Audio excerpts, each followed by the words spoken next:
Hi, and welcome to another episode of Responsible AI in Action. I'm your host, Charles Dimov. I'm the CMO for Gamma AI, the leader in responsible AI technology. With me today is Brian Joe. He's the executive director of the Toronto Ward Museum. Brian is community rooted leader in the cultural heritage sector. He's specifically focused on the inclusive storytelling, equitable governance, and the responsible stewardship of collections. With this background in museum studies and information science, Brian brings both cultural insight and technical discipline to how institutions manage knowledge in the digital age. Museums are beginning to explore AI for collections management and for public engagement. In this regard, Brian actually offers a pretty grounded perspective on how these tools need to be implemented, how implemented safely, accurately, and with human oversight.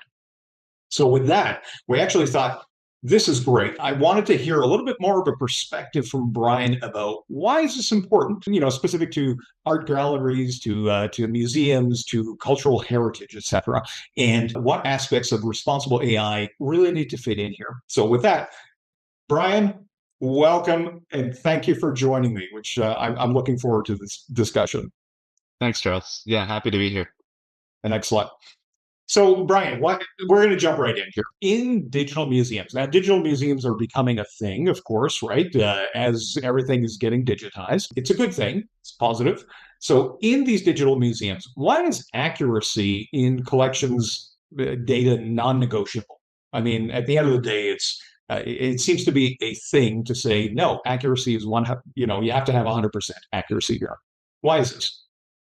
Yeah, especially in like a small museum like the one that I run, where we're Yeah. very concerned about digital storytelling and making sure that we're telling those stories accurately, telling them with a community perspective built into it, and making sure that we're not misrepresenting anyone's histories, anyone's heritage, and anyone's stories. That's interesting. Yeah, because I guess if that's your heritage, you want it to be accurately kind of conveyed. So what happens if an AI system gets it wrong? Well, there's a few risks on our end. It's about because we are so defined by the trust that we build with community in storytelling, that trust can can disappear immediately, evaporate if an AI system proves itself to be either unsafe and that it shares information across platforms that don't meet the standards of safety for us, and Mhm. also for when like the communities that we work with are over overstudied, underrepresented. And so if an AI system continues to tokenize or continues to do harm in a way that, well, not doing harm by lacking nuance, that is a non-negotiable for us for sure. Interesting. All right. Well, that's good to hear that this is kind of becoming a kind of bubbling up in its importance, because I don't think too many of us have thought about it too deeply over the past couple of years since LLMs basically became a thing. So good. Thank you for that perspective. Now, another question that I've got for you is so you mentioned that you're kind of working with some of the smaller museums, for example. So small and under-resourced museums, they usually struggle with their collections management, right? I mean, under-resourced, in other words, is the challenge. Where do you see AI realistically helping museums like this? Yeah, I think that there's a push in the heritage sector to digitize everything. That's where I think AI can be very helpful.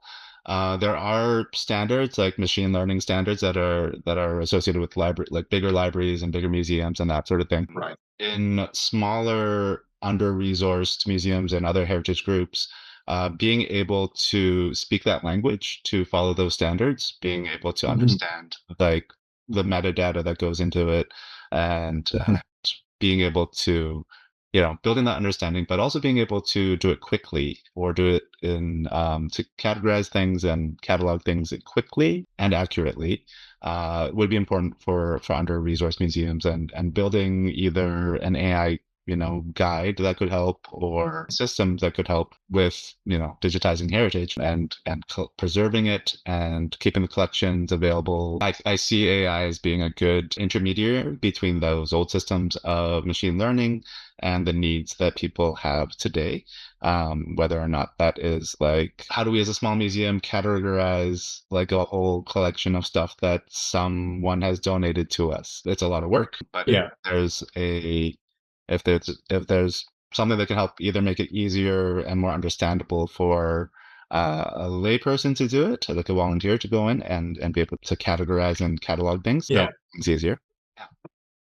Now, okay, so you talk about the case of using AI effectively and to try to speed up things. In other words, I mean, I totally get the point. You want to take your collection, if you can digitize it faster, get it into the system, get the right information in there, make sure that the AI is going to convey the accurate information as you uncover it or discover it. So I get all that stuff. Now, are there any places where you see it as it absolutely should not be used. We shouldn't be using AI or whether it's responsible AI or just standard AI. Any situations you can think of. I think that in all situations that it shouldn't be left alone necessarily. There should always be like a human Ah, okay, there. good point. Okay, excellent. Uh-huh. Yeah. And why is that? Why is that? Dig a little bit deeper there. Sure. Especially for the nuance that collections have, like everyone's history is a little bit different. Everyone has a different story, has a unique story to tell. If we let it aggregate too much, then that'll take that very valuable piece of those stories away. I think that while there are, standards and that sort of thing that are involved in collections management and also like risk management and that sort of thing, you still need a person who has a human understanding of what's going on to really be able to verify whether or not the AI is performing in a way that is appropriate for what we want it to do. Okay, that's really great. I mean, because that actually really emphasizes what's I think becoming very popular in the AI industry at the very least is that human in the loop element. And you're kind of saying that, yeah, from the museum part, from the art gallery part, you see that as a fairly integral, fairly, well, not fairly, actually very integral component, a very important aspect. Okay, nice, nice. All right. My next question for you was, so when museums are deploying an AI system or a responsible AI system that maybe is right behind the chatbot and it's meant for public engagement. So how should they be making sure that the information that's being presented is actually historically accurate and culturally sensitive? Because it can't just be one or the other. It really has to be a combination of both, right? Yeah, I mean, again, you still need, I'm going to steal your term, human in the loop to tell what that accuracy is. So you still need professional researchers, collections managers, and curators there to ensure that the material that is produced by the AI is presented in a way that is respectful to the communities that we work with, but also respectful to like the long histories of, if you're like in an art gallery or something, you want to make sure that you are respectful of the long histories and nuance and provenance of those items that aren't available publicly or aren't able to, like, if you have good data to train the AI on, that's one thing. And if you're just doing something in general, you still need like a proper researcher to look over it and make sure it is accurate and understandable and culturally appropriate for the communities that you want to visit your site. Okay, all right, that's good. Now, in your opinion, what risks do you see museums facing as if they depend on open and off-the-shelf AI systems? There's, I mean, there are a lot of concerns. There's a lot of concerns around the uh, different like political aspects of using Uh-huh. AI. There are environmental Eh, risks. Yeah. Yeah, and I was about to say, and politics is definitely a big component of life these days, it seems. Yes, it is. Yes, it is. And it's a permeating society, but also stepping its way into galleries, into more of the cultural scene, into museums as well. So that's a really good point that you're bringing out. Really? Yeah, and so especially in Canada, in where our bigger institutions are state funded and state operated, there is that safety concern that is tied to being a public service and being publicly funded. So there's a lot of risk around that, and yeah, it is like for I mentioned politics, but for the act of like telling a story, the act of making yourself heard is somewhat political in and of itself. And we want to make sure that the stories, the heritage, the pieces that we're presenting are reflective of of a real community, whether it's Okay. past, present, or future. Yeah. Excellent. All right. Well, thank you for that. My last question for you, Brian. So, if a museum were building an AI strategy today, what governance safeguards do you think should be in place before any of the public deployment? Does anything come to mind? Yeah, I mean, again, like human in the loop is a big piece of it, and Good point.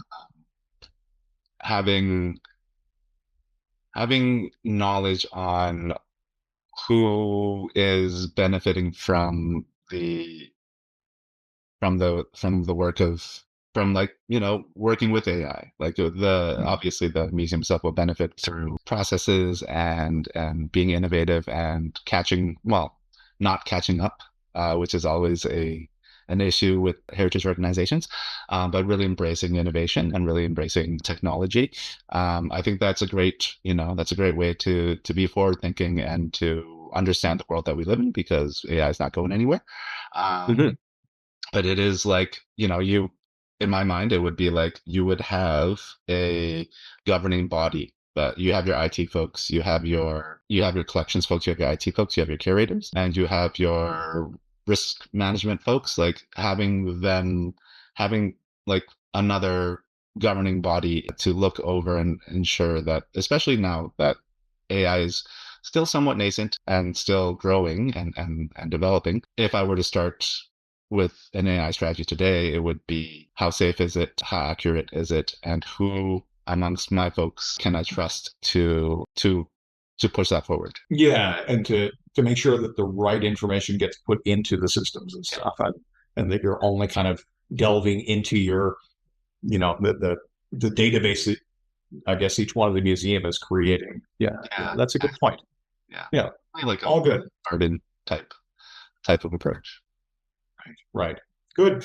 Well, Brian, thank you so much for having this little chat and answering so many of my questions here. But, it's been a thoughtful conversation. That's great. Really interesting because, again, as museums become increasingly digitized and start digitizing all of the content in them, these are the type of things that we really should be thinking about ahead of time and saying, okay, how does this marry into that responsible AI the structure and concept and stuff. It's not just about putting any old AI onto it and just saying, oh yeah, we'll just put an AI behind the chatbot or behind the various different displays and stuff. So that's good. I like that conversation for sure. That there has to be that thoughtful intent. Again, elements like a responsible AI system will help protect the accuracy, as you mentioned, the community trust. That's an element as well, because, is this reliable data or not that people are getting from it?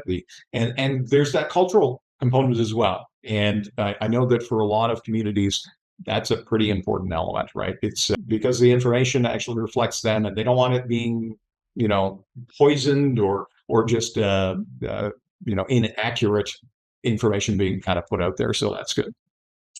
Good. In that regard, again, thank you, Brian. Brian Joe is the executive director of the Toronto Ward Museum, where he leads the community centered storytelling, inclusive governance, and responsible management of collections. His work bridges heritage practice and modern information systems. So again, you're right at the pinnacle of some really exciting stuff that's about to unwrap here. So that's good. With that, this wraps up another episode of Responsible AI in Action. In each conversation, we sit down with leaders across the AI space and related industries to talk candidly about what's really happening in the space, some of the latest developments and challenges teams are facing with the practical solutions that actually work today. Thank you again to the audience for joining us, and we look forward to seeing you on the next episode of Responsible AI in Action.